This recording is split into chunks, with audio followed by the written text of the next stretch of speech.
Chapter 34. Dinah and the Shemites. Now Dinah the daughter led and born to Jacob went out to visit the women of the land. When Sheshem, son of Hamor the Hivite, the ruler of that area, saw her, he took her and raped her. His heart his heart was drawn to Dinah, daughter of Jacob. He loved the young woman and spoke tenderly to her. And in Sheshanim,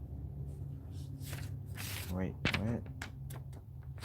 And Sheshanim said to his father Homer, "Get me this girl as my wife." When Jacob heard that his daughter Dinah had been defiled, his sons were in the fields with his livestock, so he did nothing about it until they came home. Then Sheshanim, father Homer, went out to talk with Jacob. Meanwhile, Jacob's son had come in from the fields. As soon as they heard what happened, they were shocked and furious because She- Sheshem had done an outrageous thing in Israel by sleeping with Jacob's daughter, a thing that should not be done. But Homer said to them, "My son Sheshem has his heart set on your daughter. Please give her to him as his wife. Intermarry with us, give us your daughters, and take our daughters for yourself. You can settle among us, the land is open to you. Live in it, trade in it, and acquire property in it." Then Sheshem said to Dinah's father and brother, "Let me find favor in your eyes, and I will give you whatever you ask. Make the price for the bride and the gift I am to bring as great as you like, and I'll pay whatever you ask me. Only give me the young woman as my wife, because their sister Dinah had been defiled." Jacob's sons replied decisively as they spoke to Sheshem and his father's Hamor. They said to them, "We can't do such a thing. We can't give our sister to a man who is not circumcised. That would be a disgrace to us. We will enter into an agreement with you on one condition only, that you become like us by circumcising all your males. Then we will give you our daughters and take your daughters for ourselves. We'll settle among you and become one people with you. But if you will not agree to circumcise, we'll take our sister and go." Their proposal seemed good to Homer and his son Shechem. The young man, who was the most honored of all his father's family, lost no time in doing what they said, because he was delighted with Jacob's daughter. So Hamor and his son Shechem went to the gate of their city to speak to the men of their city. These men are friendly towards us," they said. Let them live in our land and trade in it. The land has plenty of room for them. We can marry their daughters and they can marry ours. But the men will agree to live with us as one people, only on the condition that our males be circumcised, as they themselves are. Won't their livestock, their property, and all their other animals become ours? So let us agree to their terms, and they will settle among us. All the men who went out of the city gate agree with Hamor and his son Shechem, and every male in the city was circumcised. These 3 days later, while all of them were still in pain, two of Jacob's sons, Simeon and Levi, Dinah's brother, took their swords and attacked the up unsuspecting city, killing every male. They put Hamor and his son Shechem to the sword and took Dinah's from Shechem's house and left. The sons of Jacob came upon the dead bodies and looted the city where their sister had been defiled. Everything else of theirs in the city and out in the fields, they carry off all their wealth and all their women and children, taking his plunder, everything in the house. Then Jacob said to Simeon and Levi, "You have brought trouble on me by making me obnoxious to the Canaanites and Perizzites. The people living in this land, we are few in number, and if they join forces against me and attack me, I and my household will be destroyed." But they replied, should he have treated our sister like a prostitute? Jacob returns to Bethel. Jacob returns to Bethel. Chapter 25. Then God said to Jacob, go up to Bethel and settle there, and build an altar there to God. Go appear to you Go appear to you when you are fleeing from your brother Esau. So Jacob said to his household and all who were with him, get rid of the foreign gods you have with you, and purify yourself and change your clothes. Then come, let us go to Bethel, where I built an altar to God, who will answer me in the day of my distress, and who has been with me whenever I have gone. So they gave Jacob all the foreign god they had and ring in their ears, and Jacob buried them under the oak at Shechem. Then they set out, and the terror of God fell on town all around them, so that no one pursued them. Jacob and all the people with him came to Luz, that is Bethel, in the land of Canaan.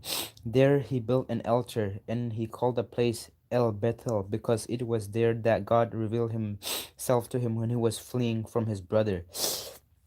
Now Deborah, Rebekah's nurse, died and was buried under the oak outside Bethel, so it was named Elon Bakut. After Jacob returned from Paddan Aram, God appeared to him again and blessed him. God said to him, your name is Jacob, but you will no longer be called Jacob. Your name will be Israel. Israel. So he named him Israel. Israel. And God said to him, I am God Almighty. Be fruitful and increase in number. A nation and a community of nations will become from you. The kings will be among your descendants. The land I give to Abraham and Isaac I also give to you. I will give this land to your descendants after you. Then God went out from him, and at the place where he had talked with him. Jacob set up a strong pillar at the place where Jacob had talked with him, and he poured out a drink offering on it. He also poured oil on it. Jacob called the place where God had talked to him with him Bethel, the death of Rachel and Isaac. Then they moved out from Bethel. While they were still some distance from Ephron, Rachel began to give birth and had a great difficulty. And as she was having great difficulty in childbirth, the midwife said to her, don't despair, for you have another son. As she breathed her last, for she was dying, she named her son Ben, but his father named him Benjamin. So Rachel died and was buried on the way to Ephrat, that is Bethlehem. Over her tomb, Jacob set up a pillar, and to this day that pillar marks Rachel's tomb. Israel, Israel, uh, Israel, Israel moved on again and pitched his tent beyond Migdal's elder. Well, Israel was living in that region. Reuben went in and slept with his father concubine Bilhah, and Israel bared of it. Jacob had 12 sons, the sons of Leah, Reuben, the firstborn of Jacob, Simeon, Levi, Judah, Issachar, and Ribulon, the sons of Rachel, Joseph, and Benjamin, the sons of Rachel's servant Bilhah, Dan, and Naphtali, the sons of Leah's servant Zilpah, Gad, and Asher. These these were the sons of Jacob who were born to him in Paddan Aram. Jacob came Jacob came home to his father Isaac in Mamre near Kitron Arab. This is Hebron, where Abraham and Isaac had stayed. Isaac lived 180 years. Then he breathed his last and died, and was gathered to his people, old and full of years. And his son Esau and Jacob buried him. Esau's descendants. This is the count, chapter 36. This is the count of the family line of Esau, that is Edom. Esau took his wives from the women of Canaan, Edah's daughter of Elon the Hittite, and Olibamat, daughters of Anat, and granddaughter of Zebin the Hivite, also Basemat, daughter of Ishmael, and sister of Nebalat. Edom bore Eli- Eliphaz to Esau. Basemat bore Ru, Ru, Reuel, and Olihabat bore Jejes, Jalam, and Korat. These were the sons of Esau who were born to him in Canaan. Esau took his wife and son and daughters and all the member of his household, and as well as his livestock and all his other animals and all the goods he had acquired in Canaan, and moved to a land some distance from his brother Jacob. Their possessions were too great for them to remain together. The land the land where they were staying could not support them, both because of their livestock. So Esau, that is Edom, settled in the hill country of Seir. This is the account of the family line of Esau, the father of Edomites, in the hill country of Seir. These are the names of Esau's sons: Eliphaz, the sons of Esau's wife Adan, and Reuel, the sons of Esau's wife Basemath, the sons of Eliphaz, Teman, Omar, Zippo, Gat, Gatan, and Kenaz. Esau's son Eliphaz also had a concubine named Timnah, who bore him Amalek. These were grandsons of Esau's wife Edat. The sons of Reuel: Nahat, Zerah, Shemot, and Mizat. These were grandsons of Esau's wife Basemath. The sons of Esau's wife Oholibamah, daughters of Anat, and granddaughters of Zebulun, whom she bore to Esau: Jejas, Jalam, and Korat. These were the chief among Esau's descendants, the sons of Eliphaz, the firstborn of Esau: Chief Teman, Omar, Zippo, Canes, Korat, Gatam, and Amalek. These were the chief descendants from Eliphaz in Edom. They were grandsons of Edad, the sons of Esau's son Reuel: Chief Nathat, Zerah, Shemot, and Mizad. These were the chief descendants from Reuel in Edom. They were grandsons of Esau's wife Basemath, the sons of Esau's wife Olahibamat, chief Jejas, Jalam, and Korat. These were the chief descendants from Esau's wife Oholibamat, daughters of Enat. These were the sons of Esau, that is Edom, and these were their chiefs. These were the sons of Seir the Horite, who were living in the region: Lotan, Shobal, Zebulun, Anat, Dishon, Ezer, and Dishan. These sons of Seir in Edom were Horite chief, the sons of Lotan, Hori, and Homan. Timnah was Lotan's sister, the sons of Shobal: Elavan, Manahab, Ebal, Shepo, and Onam, the sons of Zebulun. Aya, and Anat. This is the Anat who discovered the hot spring in this desert while he was grazing the donkey, and his father Zebulun. The children of Anat: Dishon and Oholibamah, daughters of Anat, the sons of Dishon: Hemdan, Esban, Itram, and Kiran, the sons of Ezar: Bilhan, Zavan, and Ekon, the sons of Dishan: Uz and Aran. These were the Horite chief: Lotan, Shobal, Zibeon, Enat, Dishan, Ezar, and Dishan. These were the Horite chief according to their division to the land of Seir, the ruler of Edom. These were the king who resigned in Edom before any Israelite king resigned.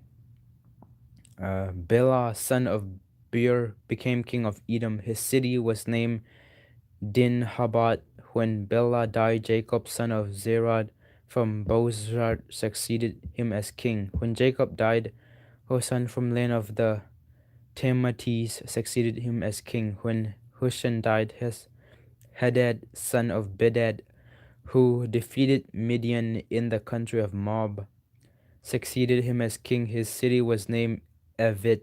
When Hadad died, Samlat from Mesech succeeded him as king. When Salem died, Shaul from Rehoboth on the river succeeded him as king. When Shaul died, Belhana son of Akar succeeded him as king. When Belhanan's sons of Akar died, and Hadad succeeded him as king. His city was named Pau, and his wife name was Metabel, daughter of Matred, the daughter of Mizahab. These were the cities of descendants from Esau by name according to their clans and regions: Timnah, Alvat, Jethat, Oholibamat, Elat, Pinon, Kenaz, Temnon, Mibzar, Magdil, and Iram. These were the chief of Edom according to their settlement in the land they occupied. This is the family line of Esau, the father of Edomites. Joseph's dream. Jacob lived in the land where his father had stayed, the land of Canaan. This is the account of Jacob's family line. Oh my God. Joseph, a young man of 17, who was tending the flock with his brothers, the son of Bilhah and the sons of Zilpah, his father's wife, and he brought their father a bad report about them. Now Israel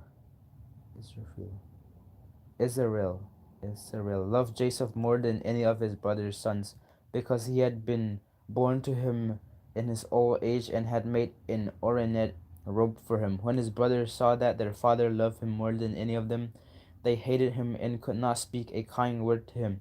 Joseph had a dream, and when he told his brothers, they hated him all the more. He said to them, "Listen to this dream I had. We were binding sheaf of grain out in the field when suddenly my sheaf rose and stood straight, while your sheaf gathered around mine and bowed down to me." His brother said to him, "Do you intend to regain over us? Will you actually rule us?" And they hated him all the more because of his dreams and what he had said. Then he had another dream that he told it to his brothers. "Listen," he said, I had another dream, and this time the sun and the moon and 11 stars were bound down to me." When he told his father as well as his father rebuked him and said, "What is this dream you had? Will your mother and I and your brothers actually come and bow down to you to the ground before you?" His brothers were jealous of him, but his father kept the matters in mind. Joseph sold by his brother. Now his brothers had gone to graze their father's flock near Shechem. And Israel said to Joseph, "As you know, your brothers are grazing the flocks near Shechem. Come, I am going to send you there. I am going to send you to them." "Very well," he replied. So he said to him, "Go and see if all is well with your brothers and with the flocks, and bring words back to me." Then he sent him off from the valley of Hebron. When Joseph arrived at Shechem, a man found him wandering around in the fields and asked him, "What are you looking for?" He replied, "I'm looking for my brothers. Can you tell me where they were grazing their flocks?" "They have moved on from here." The man answered, I heard them say, 'Let's go to Dothan.'" So Joseph went after his brother and found them near Dothan, but they saw him in the distance, and before he reached them, they plotted to kill him. Here comes that dreamer," they said to each other. "Come on, let's kill him and throw him into one of these cisterns, and say that furious a furious animal devoured him. Then we'll see what comes of his dreams." When Reuben heard this, he tried to rescue him from their hands. "Let's not take his life," he said. "Don't shed any blood. Throw him into this cistern there in the wilderness, but don't lay a hand on him." Reuben said this to rescue him from them and take him back to his father. So when Joseph came to his brothers, they stripped him of his robe and the ornate robe he was wearing. And they took him and threw him into the cistern. The cistern was empty. There was no water in it. As they sat down to eat their meal, they looked up and saw a caravan of Ishmaelites coming from Gilead, and they were on their way to take them to Egypt. Judah said to his brothers, "What will we gain if we kill our brother and cover up his blood? Come, let's sell him to the Ishmaelites and not lay our hands on him. After all, he is our brother, our own flesh and blood." His brothers agreed. So when Midianite merchants came by, his brothers pulled Joseph out of the cistern and sold him for 20 shekels of silver to his to the Ishmaelites who took him to Egypt.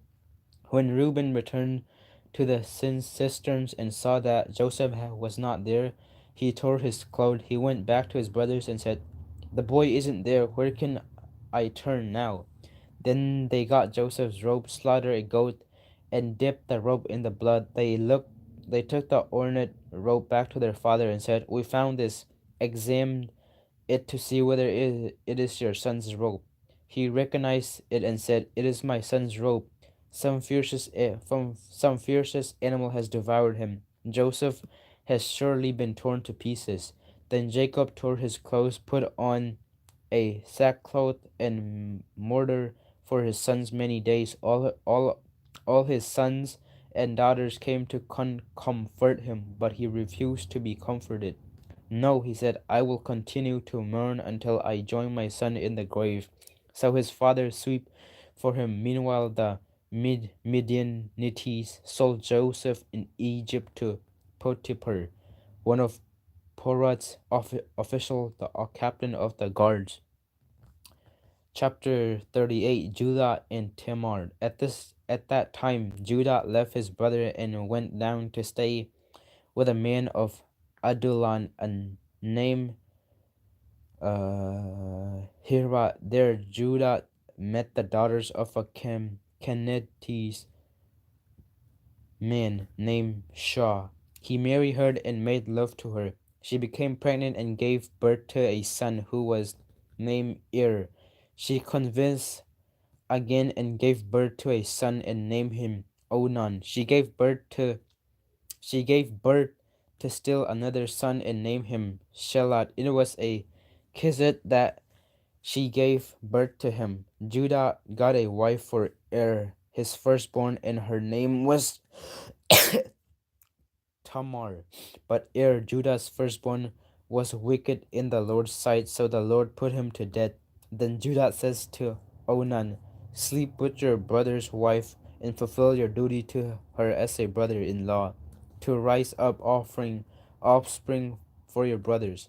Put Onan, but Onan knew that the child will not be his, so whenever he slept with his brother's wife, he spilled his semen on the ground to keep from providing offspring for his brother. What he did was wicked in the Lord's sight, so the Lord put him to death also. Judah then said to his daughter-in-law Tamar, "Live as a widow in your father's household until my son Shelat grown up for he thought he may die too, just like his brothers." So Tamar went to live in her father's household. After a long time, Judah's wife, the daughters of Shon, died. When Judah had recovered from his grief, he went up to Timnath to the men who were shearing his sheep, and his friend Hirad and Adullamite went with him. When Tamar was told, "Your father-in-law is on his way to Timnath to shear his sheep," she took off her uh, widow's clothes, covered herself with a veil to disguise herself, and then sat down at the entrance to Enim, which is on the road to Timnath, for she saw that though she Shelat had not grown up, she had not been given to him as a wife. When Judah saw her, she thought she was a prostitute, for she had been covered her face, not realizing that she was his daughter-in-law. He went up to her by the roadside and said, "Come on, let me sleep with you." "And what will you give me to sleep with you?" she asked. "I'll send you a young goat from my flock," he said. "Will you give me something as a pledge until you send it?" she asked. He said, "What pledge should I give you?" "Your seal and its cords, and the staff in your hand," she answered. So she gave them to her and slept with her, and she became pregnant by him. After she left, she took off her veil and put on her widow clothes again. Meanwhile, Judah sent sent the young goat by his friend the Adullamite in order to get his pledge back from the women. But he did not find her. He asked the men who live here, "Where is the Sharon prostitute who was beside the road of Eniam?" There hasn't been any shrine prostitute here," they said. So he went back to Judah and said, "I didn't find her." Beside the men who live there said, "There hasn't been any shrine prostitute here." Then Judah said, "Let her keep what she has, or we will become a laughing stock. After all, I did send her this young goat, but you didn't find her." About 3 months later, Judah was told, "Your daughter-in-law Tamar is guilty of prostitution, and as a result, she is now pregnant." Judah said, "Bring her out and have her burned to death." As she was being brought out, she sent a message to her father-in-law, "I am pregnant by the man who owns these," she said, and she added, "See if you recognize whose seal and cord and staff these are." Judah recognized them and said, "She is more righteous than I, since I wouldn't give her to my son Shelah, and he did not sleep with her again." When the time came for her to give birth, there were twin boys in her womb as she was giving birth. One of them put on his hand, and the midwife took a scarlet out first. But when he drew back his hand, his brother came out, and she said, "So this is how you have broken out." And he was named Burst. Then his brother, who had the scarlet stream of his wrist, came out, and he was named Zerah. Chapter 39, Joseph and the Potiphar's wife. Now Joseph had been taken down to Egypt. Potiphar, an Egyptian who was one of Potiphar's officials, the captain of the guard, brought him in front of uh, him from the Ishmaelites who had taken him there. The Lord was with Joseph so that he prospered, and he lived in the house of Egyptian's master. When his master saw that the Lord was with him and that the Lord gave him success in everything he did, Joseph found favor in his eyes and became his attendant. Potiphar put him in charge of his household, and he entrusted to his care everything he owned. From the time he put on from the time he put him in charge of his household and of all that he owned, the Lord blessed the household of the Egyptian because of Joseph. The blessing of the Lord was on everything Potiphar had, both in the house and in the field. So Potiphar left everything he had in Joseph's care, with Joseph in charge. He did not concern himself with anything except the food he ate. Now Joseph was well built and handsome. And after a while his master's wife took notice of Joseph and said, "Come to bed with me." But he refused. "With me in charge," he told her, "my master does not concern himself with anything in the house. Everything he owns, he has entrusted to my care. No one is greater in this house than I am. My master has withheld nothing from me except you, because you are his wife. How then could I do such a wicked thing and sin against God?" And though she spoke to Joseph day after day, he refused to go to bed with her or even be with her. One day he went into the house to attend to his duties, and none of the household servants was inside. She caught him by his cloak and said, "Come to bed with me." But he left his cloak in her hand and ran out of the house. When she saw that he had left his cloak in her hand and had run out of the house, she called her household servants. "Look," she said to them, This Hebrew has been brought to us to make sport of us. He came in here to sleep with me, but I screamed. When he heard me scream for help, he left his cloak beside me and ran out of the house. She kept his cloak beside her until his master came home. Then she told him this story that Hebrew slave you brought has came to me to make sport of me. But as soon as I screamed for help, he left his cloak beside me and ran out of the house. When his master heard the story of his wife told him, saying, "This is how you slave treat me," he burned with anger. Joseph's master took him and put him in prison, the place where the king's prisoners were confined. But while Joseph was there in the prison, the Lord was with him. He showed him kindness and granted him favor in the eyes of the prison warden. So the warden put Joseph in charge of all these held in the prison, and he was made responsible for all that was done there. The warden paid no attention to anything under Joseph's care, because the Lord was with Joseph and gave him success in whatever he did. That's it.